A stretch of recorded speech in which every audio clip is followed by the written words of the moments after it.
It's wonderful to be here again, as I said. I have actually left the chat open this time, which is unusual for my webinars. But look, I'm going to be here. If you want to chat in the chat function, go ahead. And I'll keep an eye on that while Jeremy and Tony do most of the talking. But otherwise, I'm going to hand over to Jeremy, who is the founder and catalyst-in-chief at Peakbalance, and a good friend of TUANZ.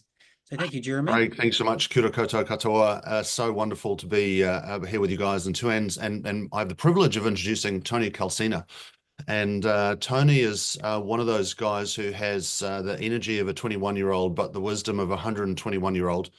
And I choose 121 because, you know, we're all on a continuous learning trajectory, and Tony's one of those guys that every time I meet him, he's still learning and coming up with something else. So it's always a pleasure.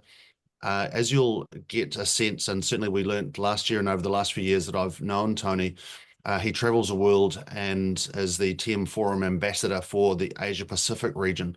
So we get to leverage that lens on, you know, what he's seeing in industry, but also he's attending some of the mega trade shows around the world. Tony, welcome. Oh, thank you, Jeremy. And well, it's a pleasure to be here once again with TUANZ, Craig, and of course, Jeremy. You've just ended a 30-year career with and created a new company, Peakbalance, and I wish you all the best with that. I think if anyone, I mean, you're one of those guys that really understand and have those insights that really our industry needs at this point in time. So absolutely a pleasure to do this with you and with you as well, Craig. Awesome. Thank you so much. And so what we're going to do is the three of us are going to riff a little bit and go through a number of subjects. And if we just move on to the next slide now, we're going to co-create this with all of you who are joining the webinar. So I'm going to be playing, I've got a room like NASA set up with me with a bunch of different screens, and we'll be running questions. And if you get your phones out, please take a snap of this QR code. Now, we're going to have this QR code at the top of every slide, and so you'll quickly be able to log on. So why don't you take a moment now and log on. And what we've started off with is just to build a word cloud around, you know, what are some of the most important things that you think about when you think about technology companies. And, you know, the Technology User Association of New Zealand has its roots in the telco sector, but has expanded much more broadly to that, as has our industry. So can you start to, you know, write some thoughts? And then what we're going to do is we're going to kick into the main thrust of the content. And then I'm going to switch back to these polls, and we're going to have polls around every part of the agenda item. And I'm going to keep on popping up and saying, guys, let's go and see what the collective wisdom of the group is that's joining us today. I can see we're already getting a few comments coming in, so please share your insights, and we'll use that as to help build a story. All right, I think back to you now, Tony. Thanks, Jeremy. And for those that may not know, the TM Forum is a 30-year organization set up by the telecommunication industry so they can speak as one voice to vendors. And effectively, it was brought in when deregulation came in, and we needed to do things in a uniform manner, end to end. And I was involved with the TM Forum when it was in fact called the NMS Forum, the Network Management Forum, and then it became more customer-centric. It's so that it has, I think, over 100,000 individual collaborators. It's very hands-on, over 800 member companies. And what you'll see today would be, I guess, the TM Forum's perspective through many of its workshops and also conferences around the world. This map is a good way, I guess, to give you a summary of where I've been. It's a little bit like finding Wally. Where's Tony? Well, I've been to about 8 different conferences globally, in the US, in Europe, in Asia. And these have been all the way from the 120,000 participants of the Mobile World Congress early in February, through to the more targeted conferences that we have, say in Copenhagen recently with the Digital Transformation World of the TM Forum. That was about 4,000 people. And then the more targeted regional ones that typically have about 500 to 1,000. So about 8 different conferences. And what you'll hear today is a combination of the general observations of those. So if we just move along, I guess, to the next slide. So this is the agenda we have planned with Jeremy and Craig today. There are effectively 6 major topics we've bubbled up that effectively, you know, resonated across all of those conferences. You can't get away from the word AI, and in particular AI native, and the big changes that happen. So we'll give you a bit of a summary there, and then a bit and an ability to effectively you know, summarize the observations and contribute to your thinking to that. APIs was another major contribution, and I think there was a lot of discussions about what people are now practically doing. So the what next of APIs. Now IoT has evolved, and you can see where the value is sort of bubbling up, and we'll give you some observations there. Industry Code Red was declared by the TM Forum last year when I gave you the update. It was re-established this year, and once again, we're under Code Red, and it's now more of a practical survival guide. What frameworks, what techniques does the industry need to go through? Because fundamentally, the answer is that we'll be out of business in 10 years unless we do something different. And I'll explain that more when we get to number 4. And then there was ethics and accountability. This has now become a very important topic of conversation, a little bit like sustainability. Sustainability didn't quite make the list, but I think ethics and accountability was far more discussed than sustainability, interestingly enough. And then, of course, the digital transformation programs, and those that succeeded, those that failed, they're still failing more than succeeding. And there are a number of, I guess, pointers as to where the problem might be. And then we'll end with a summary. Jeremy, does that give you a good overview? Yeah, looks fantastic, mate. And just for anyone who's joined, please get your phone out, take a photo of that QR code on the top. I can see that we're getting some interesting insights in. I'm just going to quickly see what's flooding to the top. Security, reliability. We can see some comments around government policy and so on. So these are some initial thoughts coming through from the group. So please keep on engaging. And what we'll do is we'll go through the next 4 or 5 slides kind of as a bit of a framework from Tony's time looking at the TM Forum, and then we'll come and see before we get into the AI native specific stuff. So thank you, Jeremy. So the next 4 or 5 slides just give you a general sense of what the frameworks of conversations have been at these events.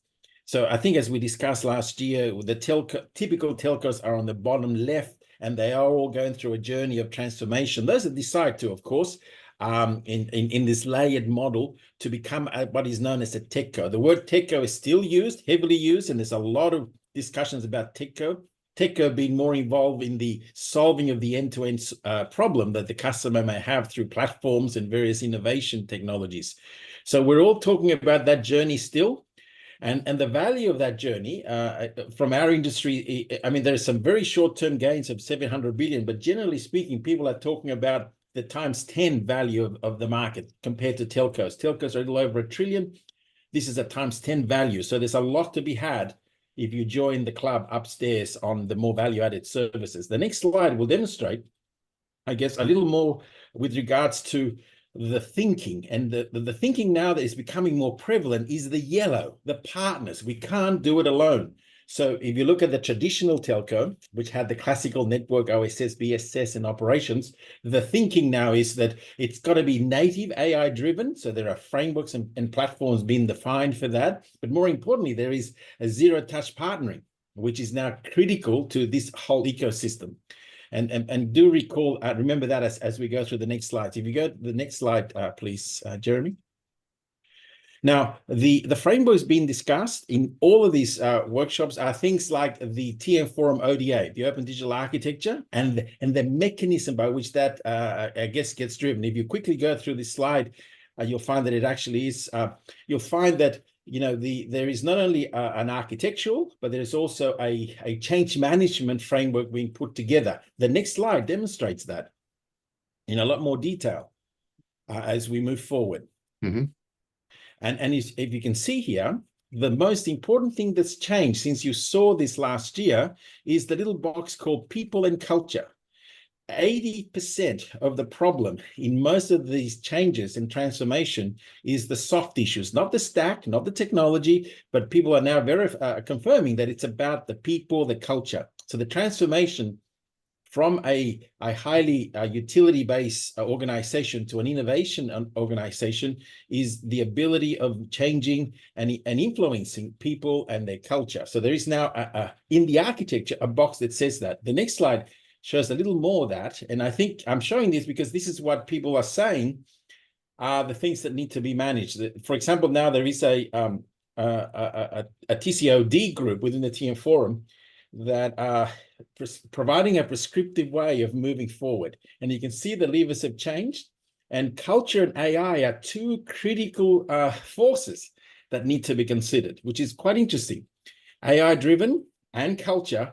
And then there's a whole bunch of other if you like, levers. And if you're interested in this, there's a lot of documents and standards and frameworks being defined around this. Do reach out to us and we'll share some of that with you.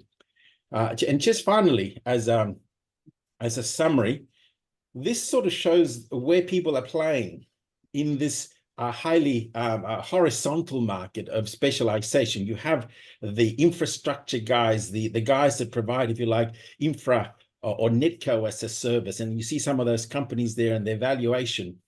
And you see they're very valuable in terms of multiples of EBITDA, because it's almost like, you know, renting and it's guaranteed revenue. And then as you go higher is the risk, and therefore the valuation, but probably not as high. But you have the ServCo, and then of course the platform, which is the key thing that is the money spinner, and of course the actual solutions in the intimacy play on the very top. So this is a summary. This sets the frame of our conversation now as we double click. So how about we start double clicking now, Jeremy? Shall we surely just see what everyone thought? Now, everyone, just as you join this webinar, please get your phone out, take a snapshot of the QR code in the top right-hand corner. If you miss it, it'll be on every slide, so you won't miss out. Let's just see what everyone's talking about. And Craig, we've just gone through probably about 5 hours worth of workshopping content in the last 6 minutes.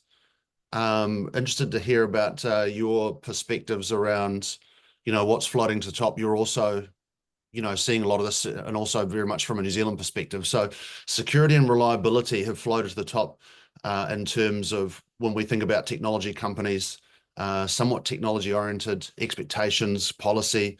I don't see customer in there anywhere. I don't see culture in there anywhere.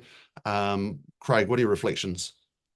I started to see security come through very strongly. And look, we did our digital priorities report recently, and security is the number one issue that CIOs are looking at, you know, and it's not just about their own security plan, it's about the nation and also individuals. AI is an interesting one. The reliability one is fascinating, because there was something out last week about reliability of fixed networks, and New Zealand was reasonably high in that. So that's obviously one that we're thinking of. Fantastic. And Tony, what are your reflections as you look at? I think the themes of security by design and AI by design are very prevalent in these conversations that I have observed in the last 7 months. Absolutely, security and in fact the ability of the telco industry to stand up to that problem and actually utilize its data to offer that level of security is something I'll go into. But it is very high level. It's very high priority as a topic, as is AI. That both of them. When you hear the one on the one on please. AI is also about, you know, what are the use cases for AI? So CIOs are going, it's cool, we know what it is, but how do I actually use it, and what am I going to do with it in my business? Yeah, totally. And when I think about security, I'm also wondering, you know, is it reliability? Whenever we used to think about security, CIA, confidentiality, integrity, accessibility, and so there's always different lenses. You know, what's top of mind for you, Tony, when you think about security? Is it just that things are available, or is it actually it's identity? I think if you look at the problem of cybersecurity and the value of that crime. I think as the was stated earlier in the year in one of the presentations I attended, the value of the money that is lost from the good guys to the bad guys through all sorts of scams and hacking is about $10.5 trillion, which makes it the third largest economy after China and the US. Now, why do they how do they hack? One of the key things they do, of course, is the inability of our systems to provide guaranteed identity. Whether you're talking to a bank, know your business, or whether you're talking to a customer, know your customer. So it is about identity. So if you solve identity, you take a good chunk of the problem. But we can go into that. We've got a slide on that a little later on. Yeah, awesome. All right, everyone. Thank you for sharing your insights. And I'm going to now bring up, as we move into the next question or next subject matter, we're going to talk about AI native. And while that question is up, while we're discussing that, I'd like to pose a new question. And so please just choose whatever feels relevant to you.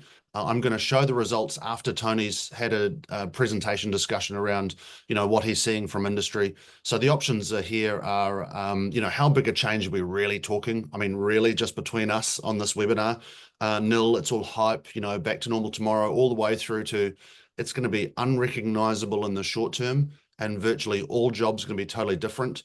Old skills are no longer relevant. So then there's a kind of a degree between those. So please have a thought. I can see some results coming through on my screen. I'm looking forward to sharing those with you in a moment. But before that, Tony, AI native. Excellent. I think absolutely right. The number one topic of conversation has been and is AI. AI was in Mobile World Congress. The founder of Dell, all he had on his slide, you see that little picture, was the two letters AI. And has been prevalent in all of those things. And the number one issue was, as Craig quite rightly pointed out, it was what are those use cases and where do we start and how do we become AI native, which is effectively transforming the whole company to be AI, which is a big transformation. It's effectively removing the way and changing the way we work. You extracting out the humans and putting in play a lot of automation that would otherwise have been done by humans. And that is pretty tough. So a lot of the CXOs in these conversations are not only trying to transform themselves, but they're looking at transforming their customers. And some of them are saying, if I have the capability to transform my business, maybe I can be the catalyst to transform my customer's business. So there's a lot of lateral thinking happening. So if I had to pick the number one topic is effectively, how do I become AI by design? How do I get this inbuilt? And the answer has normally been, let's start with use cases at the edges and work my way in. Let me understand frameworks, hence why the ODA of the TM Forum has become a good topic of conversation for how I can become and embed some of these AI capabilities within my company. But there's probably about 24 use cases that have been, discussed in these sessions that we can go into maybe in another conversation. But it is about use cases, and most of them have been about, things that normally take a long time with humans. Let me replace that with, initially we had the good old-fashioned bot, but now then let me replace that with zero-touch, autonomous capabilities. So AI by design, and you start at the edges, work your way in. And the other one that's also very interesting, you see that on the bottom left, is the telco industry has said, hang on a sec, maybe I should play a part in the definition of large language models that are relevant to my industry, that understand the behavior of a network, that can lead to me understanding what is happening and how that drives the KPIs that I need to deliver customer service. Maybe I should create my own large language models rather than, working on ChatGPT or the other models that are there. So they've created this alliance, which is signed only 2 months ago at DTW, interestingly enough. It was announced at, as you can see there, at Mobile World Congress, but it was actually executed and signed by all the parties, and it's called the Global Telco AI Alliance. And it's about 8 players that have come together and said, hang on, let us now work together for an industry standard. So this has been the general observations that I've had there, Jeremy. Craig, as you can see, the bottom, we're at the top of the Gartner hype cycle. And for those of you who are not familiar with the hype cycle, it's this beautiful graph. I've been looking at it for a couple of decades now, and it starts off with this. There's a technology trigger, and then we soar up to the peak of overinflated expectations, and then we plummet down into the trough of disillusionment. And after a lot of pain and misery, we come out to the plateau of delivery. And according to the Gartner hype cycle, we're at the peak of overinflated expectations. Now, sometimes technologies can quantum step. They don't, things do happen. We do see big step changes. I think, mobile technologies and others have really transformed the world. But Craig, what are your reflections around where we're at and what you're seeing? Gosh, you're throwing to me a lot, Jeremy. Yeah, I absolutely agree. I'm a big fan of the Gartner hype cycle. I mean, you go back to looking at IoT and where that's been through, and the use cases are coming through now. They're definitely AI. I'm wondering whether we've moved a little bit beyond the top. We're all starting to go, well, what are we doing with this stuff? And governments are trying to get their head around things, and whenever governments get involved, things tend to slow down. So yeah, so again, it comes back to that discussions we'd had with our CIOs, and also we've got our own AI working party underway now. We're trying to actually look at real things that we can do to make impact. Not big, isn't Gen AI wonderful, but what are the small impacts that someone like TUANZ can have to help people actually make the use of this technology? Yeah, I think look, it's been fascinating having gone through, I remember 7 years ago, we talked about closed loop automation where, someone's driving along in their car and maybe they're a passenger and they've just picked up a video call, and now the network kind of gets ahead of them to make sure the resources to deliver that video call is going to give them a good experience, or, any number of combination of different, trying to get ahead and be predictive. So there is actually a lot of artificial intelligence built across all of our technologies and networks already today. I think one of the interesting things for me is that there's a lot of, when I talk to technology people, they're kind of, but we've already had artificial intelligence and automation for many years. When I talk to a lot of non-technology people, it's like, oh my goodness, the world has changed. So somehow we've got to leverage that enthusiasm to what we could do. But I think we absolutely need humans to decide what we should do.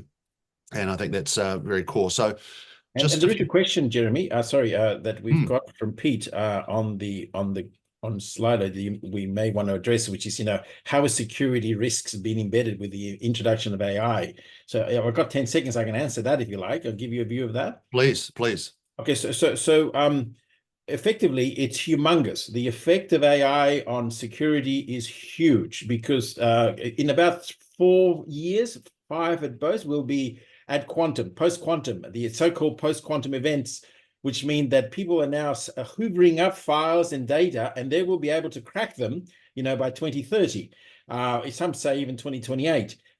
So you need to get ready for that event where quantum and the compute power is so great that they'll be able to decipher it. So what do you do about that now, today? Well, there are certain things you have to do. And one of them, of course, is apply all the technologies you have to encrypt things so that it doesn't get decrypted information later on. The deep fakes is another thing that people talk about when they talk about what happens as AI starts to blossom. And what happens with deep fakes is that you can do scams at scale. And so how do I handle the deep fakes that will hit banks at scale and overwhelm them? So that means that AI is a weapon now for the bad actors, and therefore needs to be used by the good actors to counter it in this arms race. Yeah.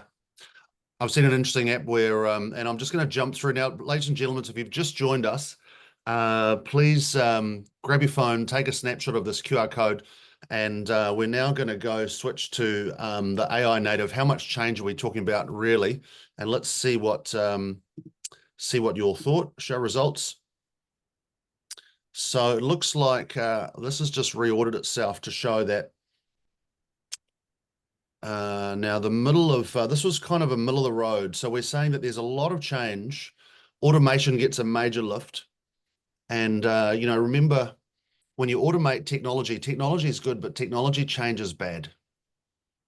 And so what I mean by that is that when you think about putting automations in, as soon as we change one element of the automation, then you've got to make sure that you get this knock-on effect so that you don't end up with a bunch of spaghetti and technical debt. So I think that that's going to be really interesting to see how people kind of navigate that. Now, the most extreme option, which was, the world's going to be unrecognizable in the short term, like hold on to your seats, everyone, man. All your old ideas have just disappeared. You need to out with the old, in with the new. All jobs totally different, old skills no longer relevant. And then we've got sort of to the other side where we're saying, well, there's a bit of a change. We already have automation, some benefits. And then finally, no one thinks that we're back to normal tomorrow. So, I think that's a useful reflection. In the interest of time, I think we'll box on to the next question, next subject topic, which is APIs, which stands for Application Protocol Interface. Thank you very much, Tony. Sorry. No one ever talks about what it stands for. Absolutely. So this is how two programs talk to each other. Obviously. So the reason why it's very topical now is as people break up into layers in our industry, they need to talk to each other in an automatic way. So partnering and making available your value through an API is really what the topics of conversation are. I'll give you an example. A telco working with a bank. What does a bank need? It needs to identify its customers. Does the telco have any data that is relevant to that problem? Absolutely. So Camara is an API defined by GSMA that allows for the bank to access the telco data to determine identity, as an example. And that was in fact the case study there with Telefonica on the little picture there, where they actually went through that use case early in February. Later in Mobile World Now, Tony, just to jump in there, great use case. Ladies and gentlemen, we've just switched to the next question. And what we've moved to is thinking about, what are some of the challenges around this API integration. So have a look at your phones. You'll see that the question's changed. Please choose 3. And then once we get to the end of Tony's, capture of his observations from around the world, then we'll come and have another view and see what you guys thought. Sorry, Tony, please. No problems. So the last year there was a lot of it was announced. Camara was announced. MEF, of course, has been doing a lot of work with API. So has the TM Forum. So what's been happening? There's been a lot of parallel APIs. So standardization in APIs as an industry was basically not as obvious last year. It's a lot more obvious this year. The TM Forum and GSMA are working together on Camara. MEF and TM Forum signed at the DTW Copenhagen. They signed the agreement that says they will create one standard between both of them, and based on the TM Forum standards. And I think that's quite significant. So having APIs that make the partnering plug and playable is the utopia that we're seeking, and allowing people to create stacks that are plug and playable through microservices, so that if someone has a better CPQ module, for example, you're able to extract your current CPQ and put another new innovative CPQ to take its place. The whole idea is to break down the monoliths that many of us have evolved into and create a lot more agility and flexibility. And the enabler for this is the architecture that has and supports APIs, as well as, of course, as the open digital architecture I described earlier. So that's what API is about. So what is next? I think what is next is the use cases.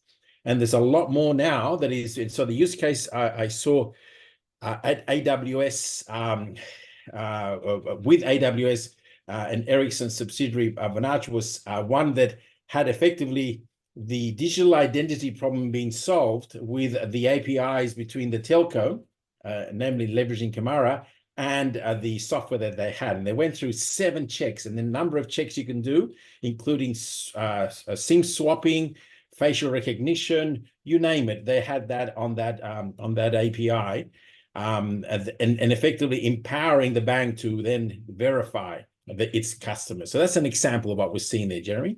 Interesting. And just for those of you, CPQ stands for Configure Price Quote. And I think that's one of the key things around the financial frameworks around when we offer for example a service, and then we've got to back and connect that into say a telecom or a technology provider. Those are the three things that we typically think about configure, price, quote as building blocks. All right. So let's have a look and see what you thought. So we've got a number of different possibilities. Let's show the results, and please, if you've just joined, we'd love to get your insights. Craig, want to pull you in here.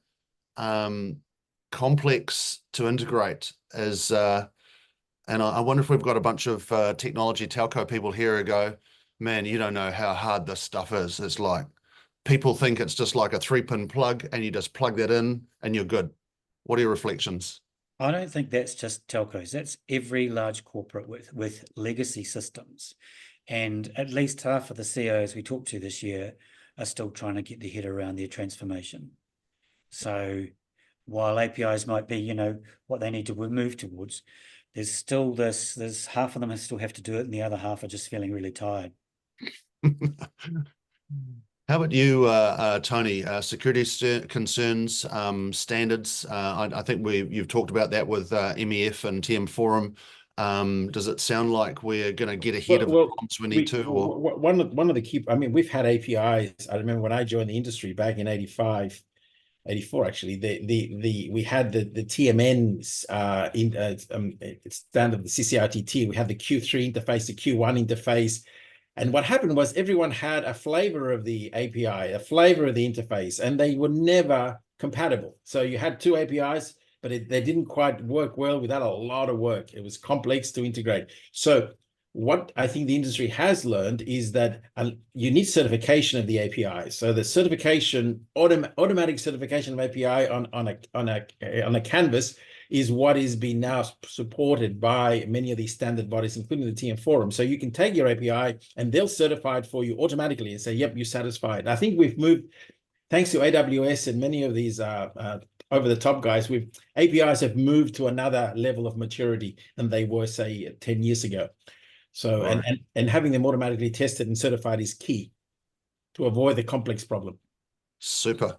All right. Time is running. We're now going to talk about Internet of Things. And again, I'm going to choose a question here. So please check out your phones as you're listening to Tony reflect on what's going on in Internet of Things from a global perspective, and grab the QR code if you haven't already done. Pick up your phone, take a snap, and answer this question, which you'll see on your phones. And Tony, Internet of Things, where is the value? Thank you. And I think these are the use cases now that are bubbling up that are absolutely a shoe fit for 5G and all of the the newer technology that we're moving into, even with 6G. And the key realization is that the money to be made not at the devices. I mean, that's just a red ocean of commoditization. The real value is in the creation of the insights required to drive a business. And interestingly enough, a lot of the IoT business models are driven by regulation. So, for example, in one of the IoT conferences, the platform Geotab, which is the one on the bottom I've got, there is a picture. They've got 4 million trucks, cars, and buses. I apologize for the spelling error of buses there, but buses. It's all about quality now of buses to effectively keep tab of the driver and make sure the driver doesn't fall asleep and create and do all of those things that happen in the cab. So what they did is they built a platform. There's a lot of IoT devices that look at tire pressure, fuel, temperature, driver behavior. They collect all that. They put that in one, if you like, huge data lake, and then they create APIs up to resellers who create applications with this data, and they make their money on the platform. So there's a bit of money to be made with the solution guys, but they are the guys that are holding all together. So they are, if you like, these industry platforms that are doing a little bit like what the other over-the-top guys have been doing for us. They're effectively solving the problem. So that is where the money is bubbling up to be. So solution-based platforms are key, and these platforms provide that unified view. And Geotab is an example of one. And a lot of the conversations are about the use cases, and agriculture bubbles up to the top. Once again, agriculture with the loss of the amount of food that is lost in the supply chain. A third of the food is lost. That third of food creates enough carbon to make it the third largest carbon producer in the world after China and America again. So if you can avoid food wastage, which is a third, which is $1 trillion, then maybe there are things we could do. So people are now gathering the data from farm to fork so that they can minimize that loss. And how do you do that? A lot of IoT technology, leveraging 5G narrowband, a whole bunch of solutions that have been forwarded and discussed.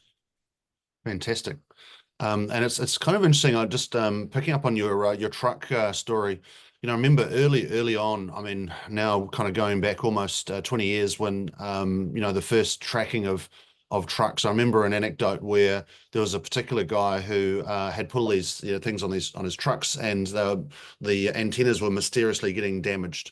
And no one could explain why, but they're all getting damaged. And the idea of being tracked was a bad thing. Except that this particular company was delivering frozen produce. And one particular time, they handed the truck over, and as the door was opened, and to check, yes, everything's inside there, the truck driver walks away, and then the lunch break is called, and the person they'd handed the truck over left the door open. And they ended up having to dump a whole truckload of frozen stuff because they couldn't guarantee, you know, the quality of the container.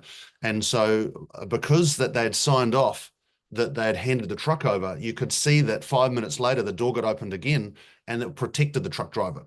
And now all of a sudden the antennas stopped being damaged because the truck drivers could see that, you know, being tracked protected them. And I remember that story coming out, you know, many years ago.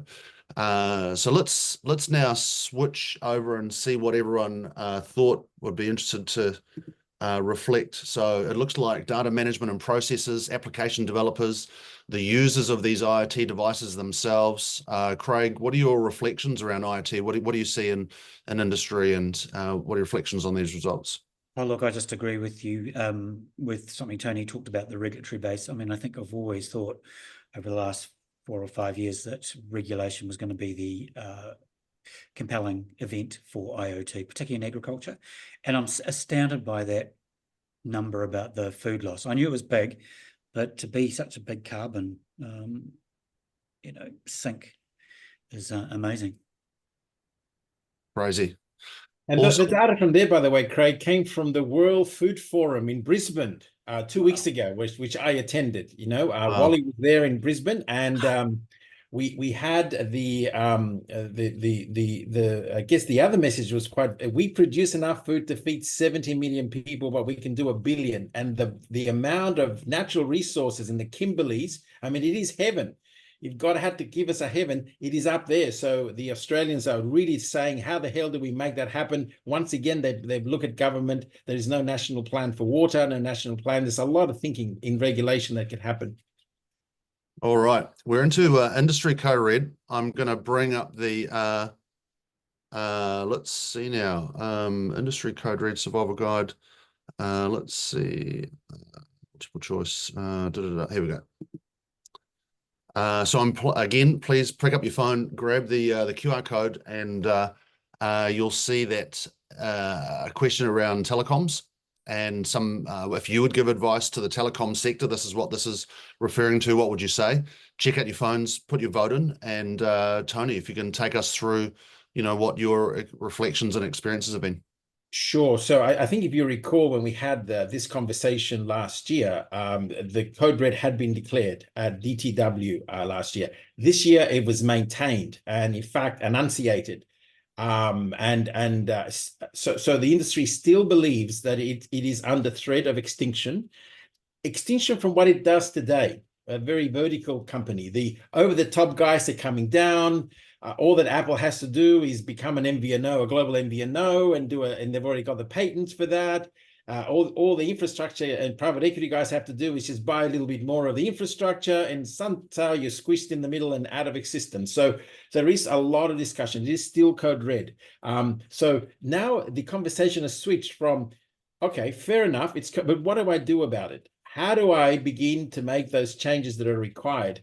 And there's a general theme. I mean, obviously, it's about simplicity and simplifying. That is a key, I guess, topic of conversation. But equally is all of the standards that are required, the use cases, the recipe books, the transformational guides, architectures, telling the industry of vendors what to give to the telcos to allow them to evolve effectively.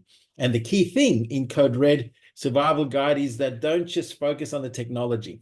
It is the soft issues that make it 80% of the problem, which effectively is culture, people, and all those things that are, relevant we discussed at the beginning. Who do you think is doing a good job of this when you travel around the world? So if you think beyond Asia Pacific, think beyond Australia and New Zealand, so we don't upset or alienate anyone who's because everyone's doing a great job, right? But cast yourself abroad. Where would you see that someone globally is doing an okay job or has done something which has been quite good in this respect? And Elisa in Finland, which I'll get to in a second, please. No, absolutely. I'll let you talk about Elisa, but the case study that was presented from the many decades of learning for the School of Hard Knocks was what BT have done with their EE transformation. And they basically reduced 90% of all the systems were reduced in this transformation, and they just followed the recipe book. And one of the most insightful thing was, why do I need to have the customer buy a mobile phone to join my marketplace? I don't.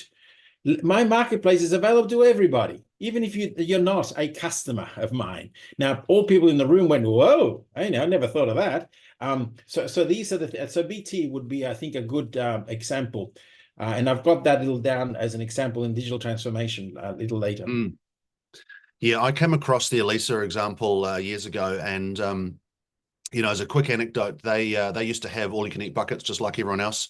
And then, but they'd kind of plateaued in terms of how much revenue they could earn from that, and so they then created four speed tiers, and the slower speed tier was for mobile operators or for mobile services was quite slow, but it was cheaper than their lowest all-you-can-eat bucket, and so immediately everyone went to that slowest because why wouldn't you save some money, and everyone had unlimited data.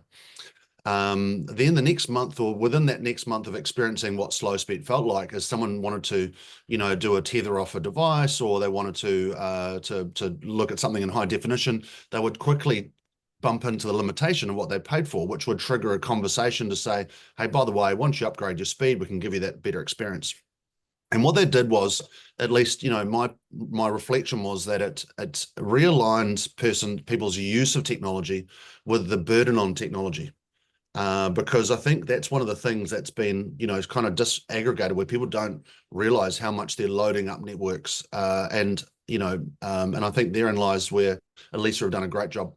So team, I can see that we've got some good votes coming through. I just want to bring you in here, Craig. Let's see what everyone thought in terms of, so the top two things, cut costs, so automate more and differentiate against each other. As to get out of this code red, that's what's floating to the top of the collective wisdom of this audience today. I think it's fascinating that we, the audience, have talked about differentiating, because that's a factor of competition. And while we do have competition in New Zealand, it's hard to see differentiation when there was in some areas it was the race to the bottom type thing. I'd love to see more innovation and differentiation. Any quick reflections from you, Tony?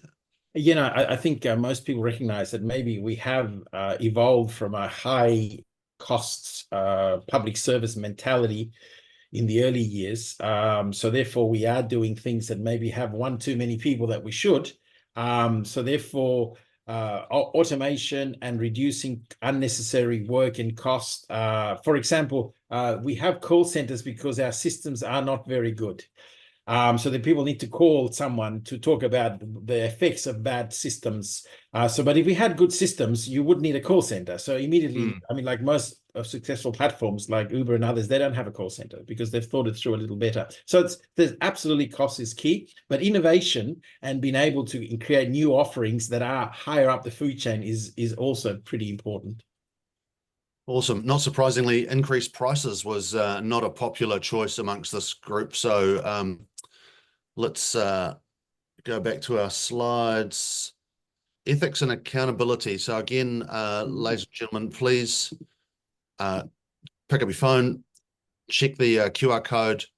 We've got a question around ethics and accountability that we'd like to poll your collective wisdom while you talk about what you're seeing as you travel around to the around the world, Tony, on the subject. Yeah, no. I think I mean this is one of the more topical areas because I think the general theme was let's disrupt the disruptors was the comment that almost got a standing ovation. And this is a lady from Deutsche Telekom who said, look, we as humanity have evolved into a communication system that is quite, and she used that 4-letter word I'm not going to repeat in public here, but a pretty crappy solution where the over-the-top guys have no ethics and no accountability. They just, it's not our problem, not my problem at all. If some bad actor wants to get and do nasty things with my kids on social media, well, let them be. It's not my problem.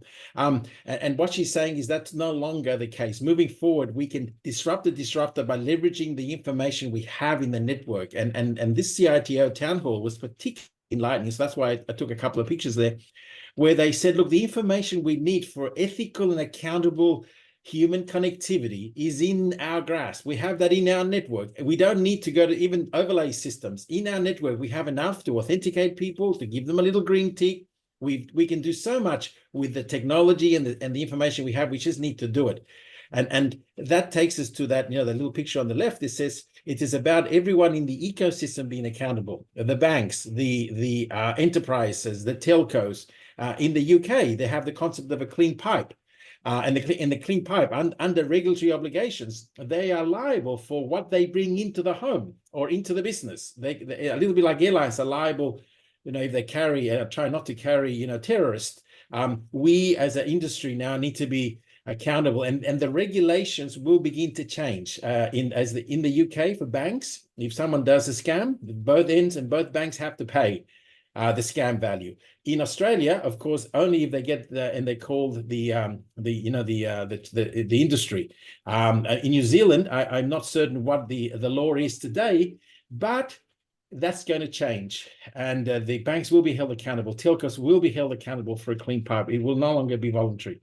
So that is ethical connectivity, ethical behavior as a means of if you like, disrupting the disruptors.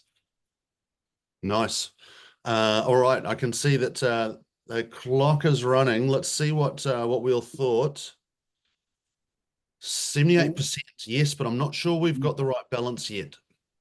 Craig, this is obviously as a the custodian of the user interests, if you like. What are your reflections on this? Well, that's the one I voted for. So obviously we're all in agreement. But there's a lot of finger pointing. Tony, you talk about New Zealand law at the moment. There really isn't any. A lot of finger pointing going on. The banks are going, well, it's telco's fault. You could do more to stop it. And the telcos are going, no, you need to stop doing things. And it's not our problem. So I thought this was a really fascinating conversation. But certainly, how do we get that balance right is the big question. So I think we've got to, there's a fair bit of talking to be done yet to work that out. Yeah, I think you're right. It's I was reflecting on many years ago, we had this big fight around net neutrality, and operators weren't allowed to touch anything. If you touched it, then you're being anti-competitive, and how dare you, and you're all a bunch of terrible people. And now we're saying, well, if you don't protect us, then we're going to smash you. And so the only way to actually to do that is, of course, to have visibility of content that you're carrying on your network. And I still haven't reconciled in my head, Tony, you mentioned about, we task airports with and they're a carrier, like airlines as a carrier, not to take terrorists. And telecoms are carriers, and they carry people's telephone calls. But what can we learn from either, if anything? Anyway, open question. So the only footnote on this is, and the keyword I think is balance, as you said, and everyone is accountable. So if you look at that, the customer is accountable, the enterprise, the bank, the government, and also the telcos. On that note, let me the final one that we selected, I think, as a team to bubble up is a digital transformation. So we know that it's the success rate is dismal in the past, but so much money is wasted on poor projects. There have been a number of shining stars of transformations that have learned from those lessons we discussed last year. And I brought here just the BT example, where they fundamentally threw away 90% of the systems. They made their marketplace available to everyone in the UK, and they made it simple and with APIs. And they drank the Kool-Aid of the standards, and are now, according to them, reaping the benefits. So they're quite happy with that transformation. The key thing, though, is that there's also a lot of conversation about the ways of working. Maybe I need to get rid of SAFe because there's no accountability, there's no discipline. It just keeps on and keeping on, and I never get an end. And I always get jargon I don't understand.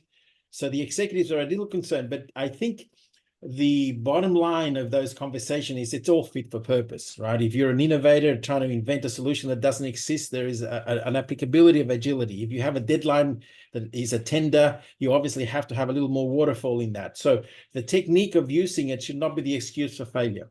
Now, for some reason, I'm just trying to get our poll to work, and I see something's popped up saying that it's locked. So I'm not quite sure why that is. We can see it. Oh, unlock voting. That's weird. Okay. Somehow.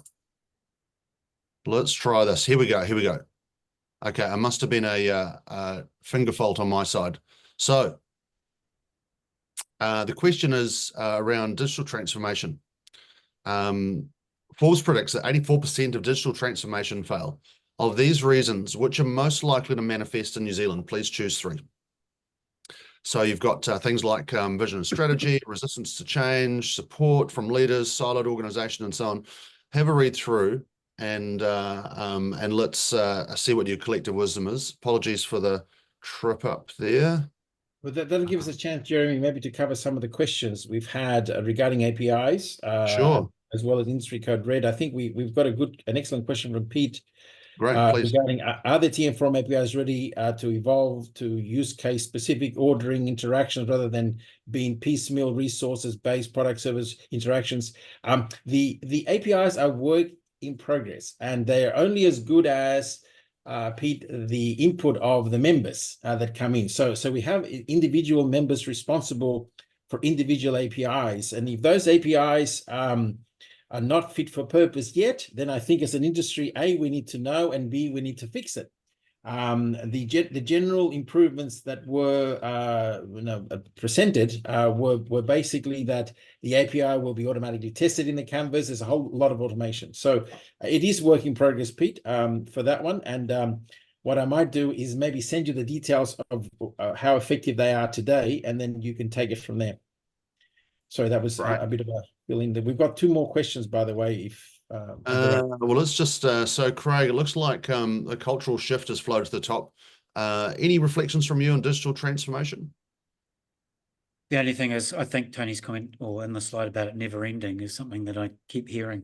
So they get through one and they've got to get to the next one. The EE case is interesting, and I know that VT is doing quite a bit of work on their re-architecting, mainly because my son's father-in-law works there. But the cultural shift is definitely the one, right? Yep. All right, I'm just mindful of time. We can summarize it. I think I might just take us quickly through the summary. So what we heard, and thanks again so much, Tony, for grabbing this all, this wonderful compression of all the experiences and everything that you don't go and get engaged with. So hard to distill this, but what we can see is starting from the edge and moving in is the overriding trend from AI native. We can see some collaboration to enable these application protocol interfaces to actually work together. So let's see how that goes. your assessment, as well as this collective wisdom, was that platforms are providing unified insights. Blue Ocean, for those of you who have read Blue Ocean strategy, is about creating opportunity. A red ocean, as Tony mentioned, is about commodity and cutting each other's lunch, which isn't going to take us anywhere. Change enables success, but success impedes change. This is kind of a classic expression around telcos letting go of some of those things that looked after it, but embracing some new stuff which could help it grow. Not my problem, will not wash, is what we summarized ethics, and that really goes to all of us, you know, whether we be a telco or an individual or a bank or anyone. And then finally, you know, driving clarity and ownership is about balancing that tension of agility and momentum. If you're too agile, you can't get going. If you're too far going, you don't switch gears. So, you know, there's a tension in there. So with that, just noticing that I want to deliver you back. I'm a minute late, but Tony, thank you so much for pulling this all together and fitting us into your crazy travel schedule. Craig, I'd just like to hand you back to wrap up before we close the session. Well, I just want to thank both of you, Jeremy and Tony, for doing this session again this year. I mean, amazing insights and fascinating information, and ones that it's been great to work with you guys on. Really good to have everyone here. Obviously, our next big event is the Tech Users Summit on the 12th of September. Really excited about the stuff that we're doing in there. I mean, look at the topics.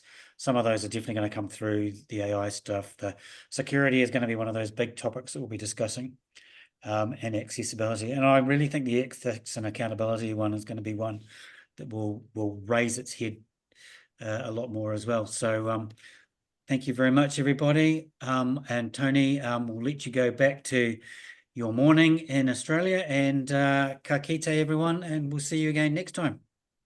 Awesome. Thanks, guys. Bye-bye.